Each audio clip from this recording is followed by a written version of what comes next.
नमस्कार. घटस्थापनेच्या सर्व भक्तांना हार्दिक शुभेच्छा.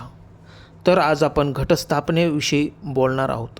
घटस्थापना म्हणजेच शक्तीचे पूजन. या दिवशी मातृशक्तीचे आवाहन करून तिच्या कृपेची याचना केली जाते. नवरात्रीच्या 9 दिवसांत देवी दुर्गेच्या 9 रूपांची पूजा केली जाते आणि प्रत्येक दिवस आध्यात्मिक आणि मानसिक शुद्धतेसाठी समर्पित असतो. नवरात्रीचे 9 रंग म्हणजे पिवळा, हिरवा, राखाडी, केशरी, पांढरा, लाल, शाई निळा आणि गुलाबी, जांभळा हे विविध प्रकारचे रंग आहेत.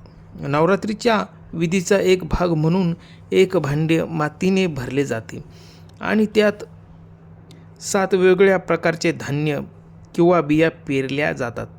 ते विपुलता, सुपीकता आणि समृद्धीचे प्रतीक आहेत. सामान्यतः वापरल्या जाणाऱ्या धान्यांमध्ये गहू, मसूर, जव, हरभरा, तीळ, तांदूळ आणि मका यांचा समावेश असतो. 9 दिवसांचा हा उत्सव देवीच्या विविध अवतारांचे स्मरण करून साजरा केला जातो. हा सण नवीन सुरुवात, भक्ती आणि दैवी ऊर्जा साजरी करण्याची संधी आहे. नवरात्री साजरी करण्याचे कारणे देवी दुर्गाने महिषासूर राक्षसाचा वध केला हे या सणाचे मुख्य कारण आहे. त्यामुळे नवरात्री वाईटावर चांगल्याचा विजयाचे प्रतीक आहे. भक्तांनो, हा सण देवी दुर्गेचा 9 रूपांची उपासना करण्याचा काळ आहे. या 9 दिवसांमध्ये देवीच्या विविध रूपांना नवदुर्गा म्हणून पूजले जाते. तर भक्तांनो, नवरात्री हा सण श्री शक्तीचा सन्मान करतो आणि त्यातून आनंद, शहाणपण आणि सामर्थ्य यांसारख्या गुणांचे महत्त्व सांगितले जाते.